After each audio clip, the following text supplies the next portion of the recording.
Welcome to this week's Moon Scoop video. We'll be taking a look at the Aquarius third quarter square moon. For those of you who are new to this channel, welcome. Thank you very much for taking the time to check this out. My name is Ryver. I'm the intersectional astrologer and Reiki master of Psyche and Soul astrology.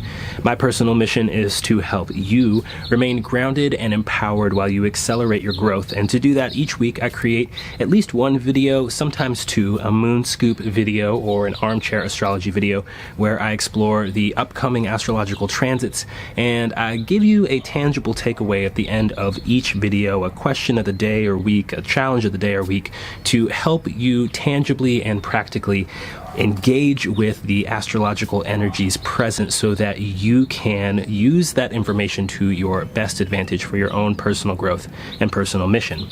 Now this week, we'll be taking a look at the third quarter square moon. So if we have a new moon, we get a first quarter square, we get an opposition, and then we get this third quarter square closing out the cycle.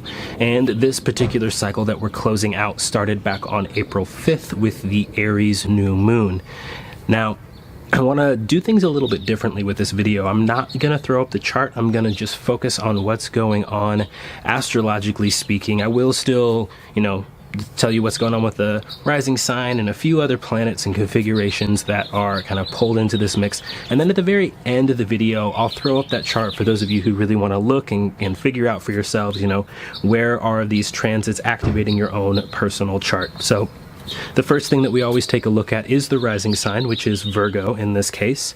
And with Virgo rising, that means that Mercury is actually ruling this third quarter moon phase chart that is exact at 3:17 p.m. this coming Friday, April 26th, sorry.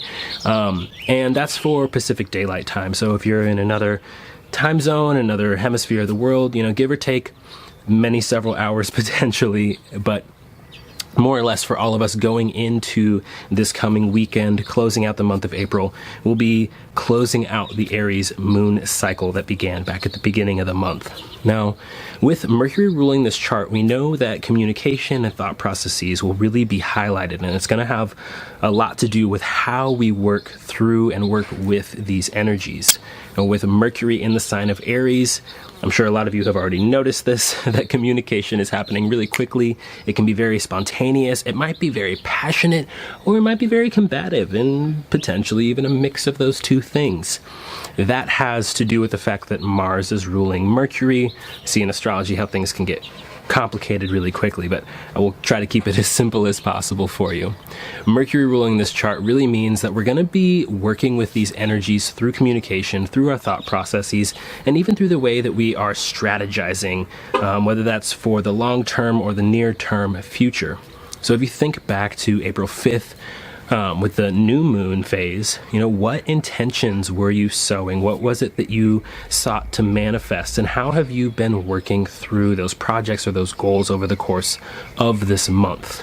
Now, it was back on the 17th or 18th that we saw both Mercury move into new territory, finally clearing its shadow phase, and Jupiter also stationing retrograde. So there is something of a tying up of loose ends that's happening with this third quarter moon phase. With the moon over in the sign of Aquarius, we're still sensing and feeling our way into the future. Aquarius is a very future-minded sign. It's about that vision for progress, which is, we can easily see the connections and the connotations with things like science, with technology, and how that has to do with our vision for progress in the world on a large mundane scale. And on a personal level, we can really see Aquarius as having to do with Aquarius is the sign that comes after Capricorn. Capricorn's all about structure and tradition and making things solid and stable and long-lasting. When we pop into Aquarius, then we start asking, okay, why am I making this last? What do I hope to accomplish? What will I be giving to the future society? And that's where we start to do our little experiments and make our little tweaks here and there, creating new technologies or new ideologies to stand the test of time and to really cause the effect that we want to see, if that makes sense.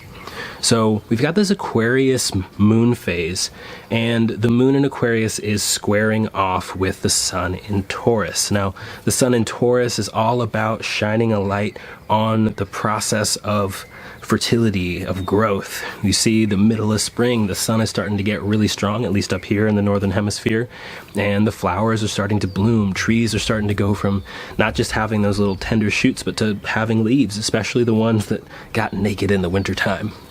And that process itself also really strongly ties into what was going on with that Aries new moon, where we started out this moon cycle with cardinal signs, so signs that have to do with that spark, with initiating, with catalyzing, the signs that start the beginning of the season. There's a really immense and abrupt difference between the tail end of winter and the beginning of spring, right? And so if you think about that metaphor for the different types of signs, the cardinal signs like Aries, Cancer, Libra, Capricorn, and the fixed signs like Taurus, Leo, Scorpio, Aquarius. One set of those signs, the cardinal signs, are all about initiating new things. And then that other set, those fixed signs, are all about stabilizing those things that we began with the cardinal seasons or cardinal signs or time periods, what have you. So as we move from this, we had Aries and Libra opposing, we had the sun in Aries along with the moon in Aries. We moved all the way to that full moon cycle where we had the moon in Libra for a second time actually, opposing the sun in Aries. But now we've switched over into a new set of modalities. The moon is in a fixed sign, Aquarius, and the sun is in a fixed sign as well, Taurus.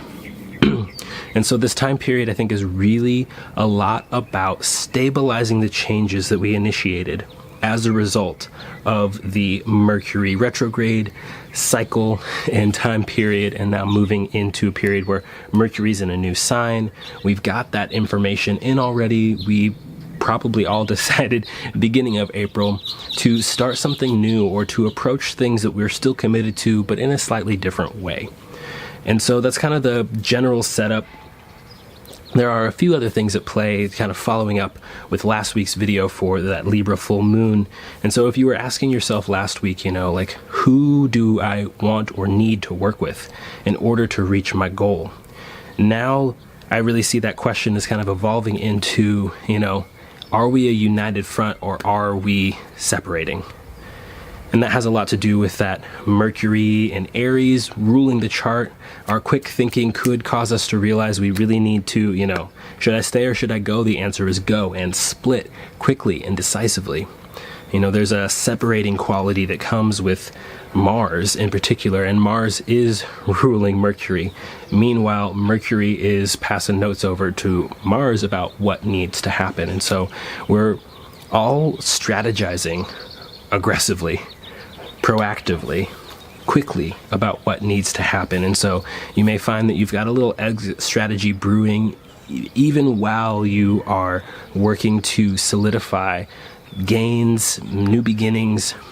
Really depends on what's going on for you personally and which houses in your chart this particular moon phase is lighting up. And you can find that really easily. You can go to astro.com and look at a transit chart. If you have a quick question, a bit about your chart, feel free to just ask that down below. I can help you figure out which houses are most activated with this lunation.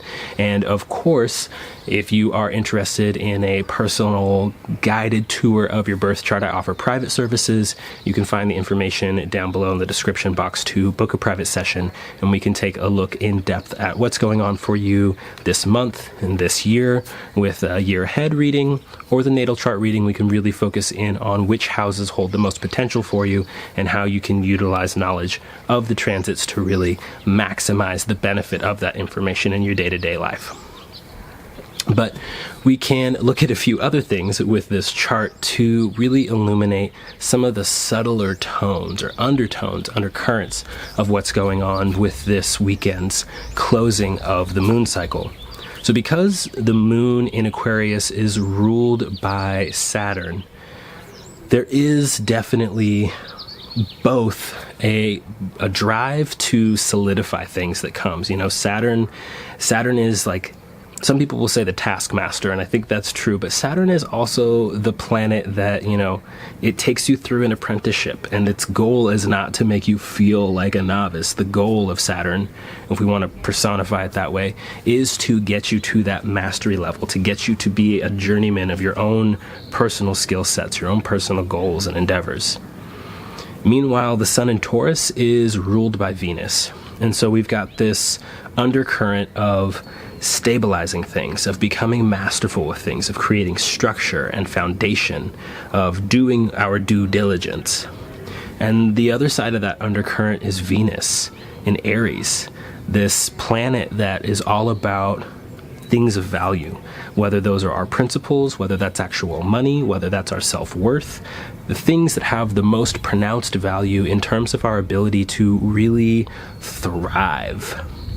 And in Aries, Venus wants space and freedom in a way that's different than we would typically think of Aquarius. Venus wants the ability to command the resources at our disposal, to be seen as a leader, to have the ability to dictate what strategies to use and when, and to be able to act the very moment it becomes apparent that we need or want to act.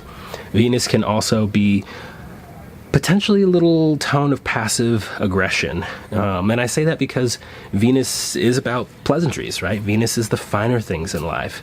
And when Venus is defending our boundaries, defending our desires, there can be this aggression that is coupled with just enough niceness to hopefully maybe get the thing that we want still in the end without starting a huge fight. And so it can get a little complicated as we're looking at these personal planets. Mercury and Venus are both in the sign of Aries, and so there is a rather combative quality to these couple weeks. And then we also have Mars in Gemini, wanting to be very social, exerting will through social interaction, through speech, through writing, and also exerting a desire to go get the things we want through learning potentially, or other forms of communication and socializing. And so this third quarter moon phase is really all about taking everything that's been happening over the course of the last couple months, thinking all the way back even to the solar and lunar eclipses of January, really kicking off this year with a big demand to answer the question about what we are truly committed to and how we go about attaining inner and outer world security. How do we balance the drive to perform within the structure of our societies, which, most of us, those are capitalist societies that are highly competitive, very cutthroat, and have structures that are both hierarchical and have built-in inequality, have built-in oppression. And depending on where you fall on that scale of power and privilege and oppression, you might experience both the positives and the negatives, depending on your circumstances. And this year is really demanding that we address that honestly, that we really reckon with what it means to thrive in a society that provides us benefits and access through limiting others' benefits and access to power, to stability, to meeting basic level needs. And we also have to reckon with what it means and how we go about attaining inner world security with nervous systems and with physiology that isn't actually adapted to the world that we live in today. So those are some of the big meta level things that we are reckoning with. And this week I really see as a time when we are able to get enough of that Aquarian emotional detachment or emotional space to be able to intellectually process that information, and where we have enough focus on resources and the tangible things, right? Taurus is an earth sign. So we have this combination of mindset and part set, so to speak, of subconscious awareness and assimilation and digestion of information, along with very conscious awareness of what it is we are feeding ourselves, how it is we're going about feeding ourselves in terms of the resources we have at our disposal. And so all of that coming together leads me to your challenge of the week. And the challenge of the week is this, to pause for a moment. We may just have to deal with the barking dogs and the loudish children. The challenge of the week is this, to analyze intellectually what is going on emotionally, and to tie that, if you can, to tangible, practical, like solid, touchable stuff. So, for example, if you find that you are emotionally listless, just restless and wanting to do stuff, which is really likely with everything going on in Aries and Mars and Gemini and that whole mutual reception and all that business, if you find that you're feeling really restless, then I challenge you to, whether you write it down, whether you just talk it out loud in the shower on your commute to work, whether you talk to another person about this, to identify the feeling that is coming up. I am feeling restless. And then to attach it to a physical experience. Like, I feel restless when I am sitting at my desk for too long, or when I am in the commute and traffic is stuck. Now, that's enough of a challenge for this week. With a closing moon cycle, a lot of people tend to feel a little more inwardly drawn, and so you might just generate that list in the beginning of, from the 26th, 7th, 8th, the beginning part of this closing square. You might just generate the list of feelings. I have been, or I am feeling, or I feel now X, Y, Z. Restless, uncomfortable. I'm uncomfortable, and the sun is very, very bright. I've been feeling sad, whatever the feelings may be. And then over the course, as we move towards that dark moon and the next lunation, which will be that new moon in Taurus coming up, you might start identifying some of those feelings that are coming up. Some of these feelings may have been up for you for quite some time, going all the way back to January. Some might have just popped off as that Mercury retrograde thing was going on. There are quite a few different astrological transits and themes of the year that are kind of weaving together and coalescing at this moment, at least as far as I see it. And so now is a good time to really look at what's going on and to use that Aquarius moon to get that emotional detachment, the emotional space. Not so much detachment, more non-attachment. Really utilizing the fact that Aquarius, and Aquarius moon in particular, can give us the ability to approach our emotional space, our heart space, right, in a bit more of a logical way than otherwise. A Cancer moon is going to be really in their feelings, right? And an Aquarius moon is going to be more aware of their feelings. My feelings are in this general vicinity is something that you might hear an Aquarius moon say.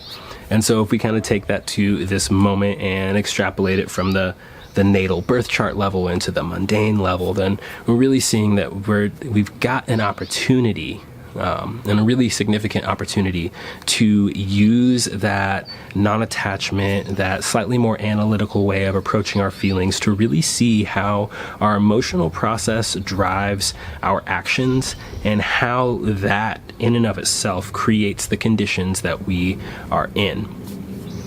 So again, your challenge of the week is to identify your feelings and connect them to something tangible. For instance, I feel restless when I'm sitting at my office chair, or whatever the case may be. And if you are up for a double challenge, then go ahead and take that list that you create, or maybe even record yourself talking into your phone or something, and then go to the next step, which is see if you can identify a new set of actions that would really speak to what it is you have been calling in over the course of this year. So with that being said, thank you very much for taking the time to check out this Aquarius third quarter square moon scoop video. I really do appreciate your time. If you would like to go deeper into depth with how to make the moon work for you, I will be delivering a lecture on May 18th in Berkeley with the Organization for Professional Astrology's East Bay Astro Circle, and there is a link down below. I'll even put up a picture so that you can see the flyer. Definitely check that out if you will be in the area. If not, there will be recordings available of my lecture, available for purchase both before and after the lecture itself, so do check that out. And if you'd like to receive monthly horoscopes for your sun sign about the upcoming astrological events, and also get some updates, news, and deals with Psyche and Soul, or for Psyche and Soul astrology, what's new with me and what I have available and cooking up for you, then click the link down below to sign up for my mailing list. If you like this video and you'd like to see more content like it, please give me a thumbs up or smash on that subscribe button down in the corner. Ring the notification bell if you would like to receive updates each and every time that new content becomes available. Until we meet again, much love to you, many blessings, and best of luck on your endeavors as we approach the Taurus new moon.